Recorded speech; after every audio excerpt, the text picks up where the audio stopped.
This is a video response to Pretty Poison 27, who did a similar video, if not the same exact thing. But despite the title of the video, I definitely do love my locks. Not planning on cutting them anytime soon.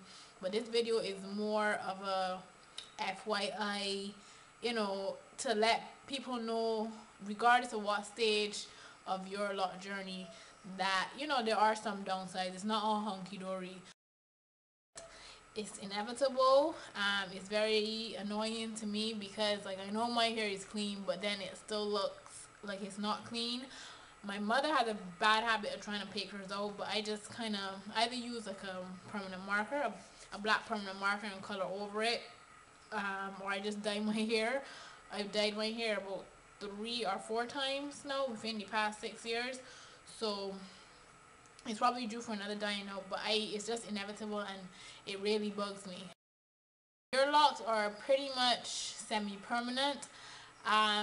Yes, you can pick out your locks, or you can cut them, so it's not a permanent hairstyle. However, I feel it's semi-permanent in the sense that, okay, if I want to do my hair in cornrows tomorrow, or some kind of loose curl hairstyle, that's not going to happen. Well, it can happen, but then on Wednesday, if I want locks again, it's not going to be that easy. So it's semi-permanent in the fact that, you do have bad hair days, and there are days that you will miss your loose hair or your permed hair, whatever the case may be. But it's not that easy to go back and forth between styles. Like, if you want locks, it's something you really have to commit to for like a good few years, or however long you feel you want to commit to it.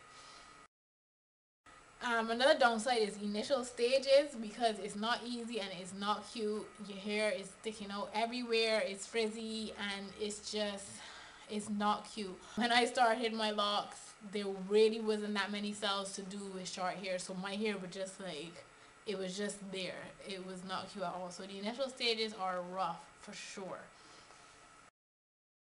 I feel sometimes you get attention from the wrong people. For example, I've noticed a lot since I come back, a lot of people are like, Ras, and I'm like, ugh, I am not Rasta. Like, really, like, it's so annoying. But I've just kind of gotten used to it. But I do find that I get attention from the wrong set of people, and people make assumptions. People think, well, one, that I'm Rasta, or I don't eat pork, or I smoke weed.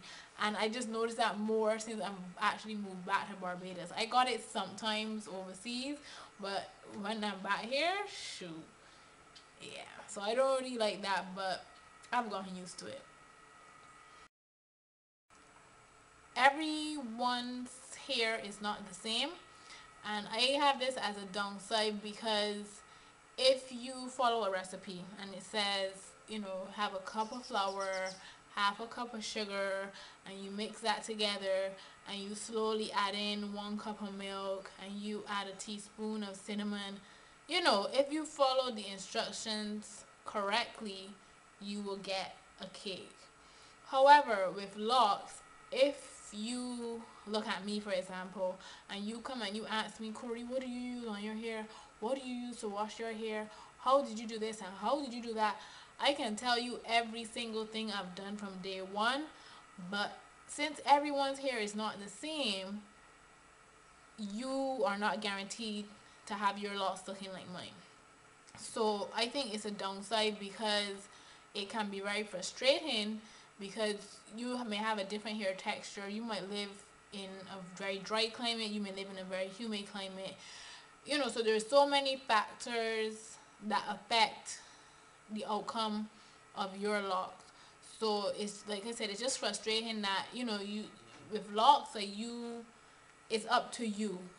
There's no set recipe, so to speak, that you can follow that's going to make your hair come out exactly like that person that you love their locks. It's kind of out of your control. You can try, but it's pretty much out of your control, and there's no guarantees there.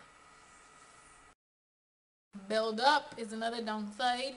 It's quite easy to get buildup, and it's quite difficult to get it out.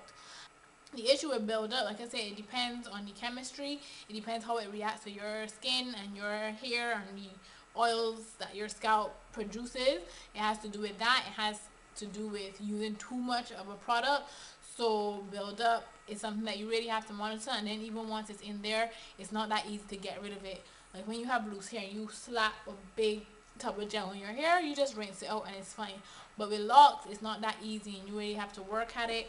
So you have to do something like a rinse or a soak with vinegar or something like that to get everything out. You have to plan ahead with locks.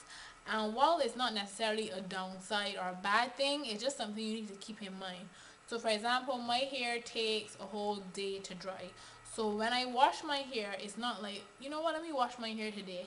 I have to think about what I'm actually doing for that day. I have to think about what I'm doing the next day. Because for example, with pipe cleaners, I need to have 2 days off consecutively. It's all good now that I'm working in marketing because I'm off every weekend. But back when I was working in the hotel industry, you almost never got 2 days off together. So I really had to plan ahead, like, okay, when I gonna wash my hair? And then if I did wash my hair, I would be like, well, I can't do pipe cleaners because I'm working the day after tomorrow. So you have to plan ahead in terms of that. You need to plan ahead in terms of, do I have enough time to actually wash my hair and retwist it and style it because I'm going out tonight at like 5 o'clock. So it's things like that that you really have to plan ahead for. Thinlocks is a downside because I'm sure many people can relate. You get thin locks from too much retwisting or too much interlocking, and I mean, I'm not that educated in terms of recommending which one is better. I know some people swear by interlocking, some people swear by retwisting. I do a bit of both, and I just try to keep everything in moderation, and so far it's worked for me. I have a few thin locks in the back which have been joined, but those were thin from the beginning. Um, so in my case, I guess it's just a matter of being aware of your locks and being aware that if your locks are too thin, they could fall out. So, like I said, it's just, I'm not saying that you will get thin locks because not everyone will, but I'm sure most people can relate in that they have had a lot that is like, hang on, like what's going on here? And you notice the root is a little thin. You have to take care of it before one day, you're in the shower and it falls off or something like that. Weight can be a bit of a downside. Like my sister, her hair is at waist length, just past her waist, and mostly when her hair is wet, it's very, very, very heavy, and when it's dry, it's a bit heavy too in terms of, like, she doesn't really walk around with it down. She always has it up in a ponytail, like piled on top of her head, like how I have mine here now. Um, so just the weight of it, and okay, for example, when my hair is dry, I usually have my hair up because having it on my neck it keeps my neck really hot. And as you know, I'm in Barbados, so I guess the weight and the volume of it can be a bit much sometimes, but it's not really a downside, I guess, but it's just something that's not like super exciting. So that's just something that I felt was worth mentioning.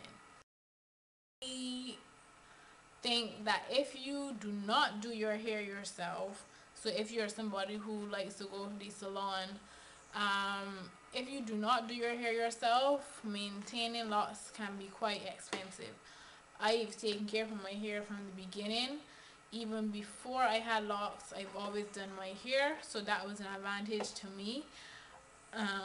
But I remember one time my mom wanted to get her hair done. This was in the States, and to get a wash and a retwist and a pin up cost $90 US, and I just thought that was ridiculous, especially seeing that here in Barbados I can get the same thing done for $30 US.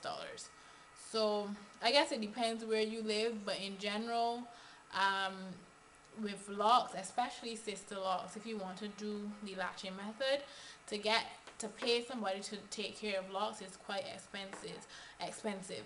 And while I say that, but at the same time, I'm not too familiar with the prices for if you have permed hair or if you have like loose natural hair. I don't know what kind of prices they have, so I don't know if it's in general if hair care is expensive, because I think I've been to a salon like once for my 21st birthday, and that was expensive too. So I don't know what the prices are in general, but I just know if it's something you want to do on the regular, it's a price that you would have to seriously think about, like adding to your budget.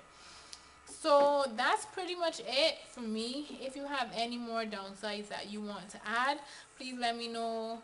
And let me know what you think about my downsides. Like I said, I do love my locks. It's the best decision I've made, one of the best decisions I've made in my life. I know it sounds dramatic, but seriously it is. But in terms of my hair, and it's definitely the best decision I made. I guess I can take them down. Like you get through them and it's like it's nothing. It's really nothing, and they're so minimal. Like I remember I was so close to shaving off my head like a couple of times, and thank God I didn't. So that's pretty much it, and I will talk to you guys later. Bye. Yeah. Thank you. Far too kind.